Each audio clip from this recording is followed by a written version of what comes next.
আসসালামু আলাইকুম। সবজি দিয়ে ঝরঝরে খিচুড়ি রান্না করব আজ আমি।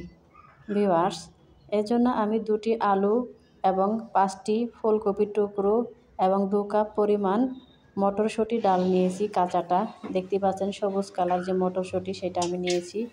চুলায় প্রায় 2 কাপ পরিমাণ সয়াবিন তেল দিয়ে দিয়েছি। তেলটি গরম হয়ে গেলে আমি 4টি এলাচ ও 4টি দারুচিনি দিয়ে দিয়েছি।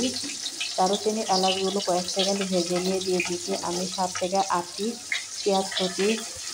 পেঁয়াজগুলো আমি 1 মিনিটের মতো ভেজে নেব। এ পর্যায়ে 1 চিমটি লবণ দিয়ে দিচ্ছি যেন পেঁয়াজটা খুব সহজে ভাজা হয়ে যায়। আমি নেড়ে চেড়ে পেঁয়াজগুলোকে ভেজে নিচ্ছি। ভিউয়ার্স, পেঁয়াজগুলো ভাজা হয়ে গেলে আমি এ পর্যায়ে দিয়ে দেব প্রায় 2 কাপ বা হাফ কেজি পরিমাণ চিনিগুঁড়া চাল বা সুগন্ধি চাল।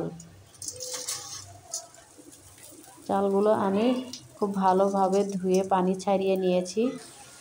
এবার আমি কমপক্ষে 5 মিনিট এই চালগুলোকে ভেজে নেব।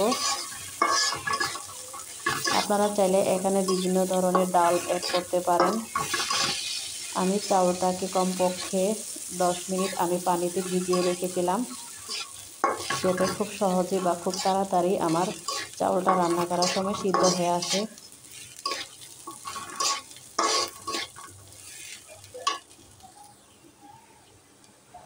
চাউলগুলো ভাজা হয়ে গেলে এ পর্যায়ে আমি দিয়ে দেব ব্লেন্ড করে রাখা কিছু মশলা। এখানে আমি দিয়ে দিলাম 1 চামচ পরিমাণ জিরা বাটা, 1 চামচ আদা বাটা, 1 চামচ রসুন বাটা, 1 চামচ পেঁয়াজ বাটা, 1 চামচ বা 4টি দারুচিনি ও 4টি এলাচ যা আমি ব্লেন্ড করে নিয়েছি সেটাও দিলাম। দিয়ে দিয়েছি 1 চামচ পরিমাণ লবণ, প্রায় হাফ চামচ পরিমাণ হলুদের গুঁড়া। লবণ মরিচটা আপনারা আপনাদের স্বাদ অনুযায়ী ব্যবহার করবেন। এই পর্যায়ে আমি কমপক্ষে 2 মিনিট মশলা দিয়ে চালগুলোকে আরও একটু ভেজে নেব। চুলার আঁচটা অবশ্যই মিডিয়াম টু লো থাকবে। মিডিয়াম টু লো আঁচে আমি মশলা দিয়ে চালগুলোকে আরও একটু ভেজে নিচ্ছি। চালগুলো একটু সময় নিয়ে ভাজলে তাহলে খিচুড়িটা ঝরঝরে হবে। ভিউয়ার্স, চালগুলো ভাজা হয়ে গেলে এই পর্যায়ে আমি এখানে কিছু সবজি অ্যাড করব। এখানে আমি 2টি আলু এবং 5 থেকে 6টি টুকরো ফুলকপি দিয়ে দিলাম। আপনারা এখানে যে কোনো ধরনের সবজি ব্যবহার করতে পারেন। এবং দিয়ে দিচ্ছি কাঁচা মটরশুঁটি, যা আমি কমপক্ষে 10 মিনিট আগে থেকেই মিডিয়াম টু লো আঁচে সিদ্ধ করে নিয়েছিলাম। 10 মিনিটের মতো আমি মটরশুঁটিগুলোকে সিদ্ধ করে নিয়ে এখন সেই সিদ্ধ করা মটরশুঁটিগুলো এখানে অ্যাড করে নিচ্ছি। দিয়ে দিলাম 6 থেকে 7টি কাঁচামরিচ কুচি। আপনারা চাইলে এখানে শুকনো মরিচের গুঁড়াও অ্যাড করতে পারেন। আমি এখানে মরিচের গুঁড়া অ্যাড করছি না। এবার আমি সবগুলো উপকরণ আমি কমপক্ষে আরও 2 মিনিটের মতো ভেজে নেব। 2 মিনিটের মতো নেড়ে চেড়ে ভেজে নেব আমি। ভাজা হয়ে গেলে এ পর্যায়ে দিয়ে দেব আমি এখানে প্রায় 1 লিটার পরিমাণ গরম পানি।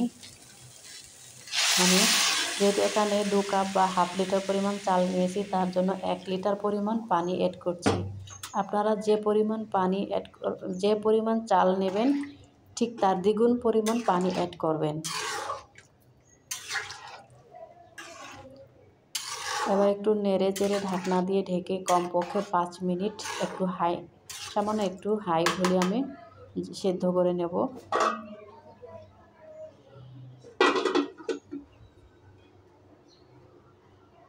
খুব বেশি হাই রাখবো না, তবে সামান্য একটু হাই বা মিডিয়াম রাখলেও চলবে। একটু মিডিয়াম বা সামান্য একটু হাই লেভেল পাওয়ার দিয়ে আমি সিদ্ধ করে নিলাম।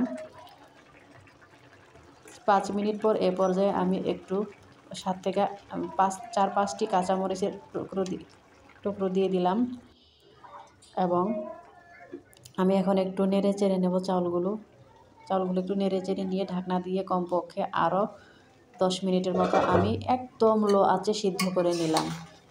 ভিউয়ার্স, কাঁচামরিচ দিয়ে চালগুলোকে নেড়ে চেড়ে দিয়ে আমি ঢাকনা দিয়ে ঢেকে কমপক্ষে আরও প্রায় 10 থেকে 15 মিনিটের মতো একদম লো আঁচে সিদ্ধ করে নিয়েছি।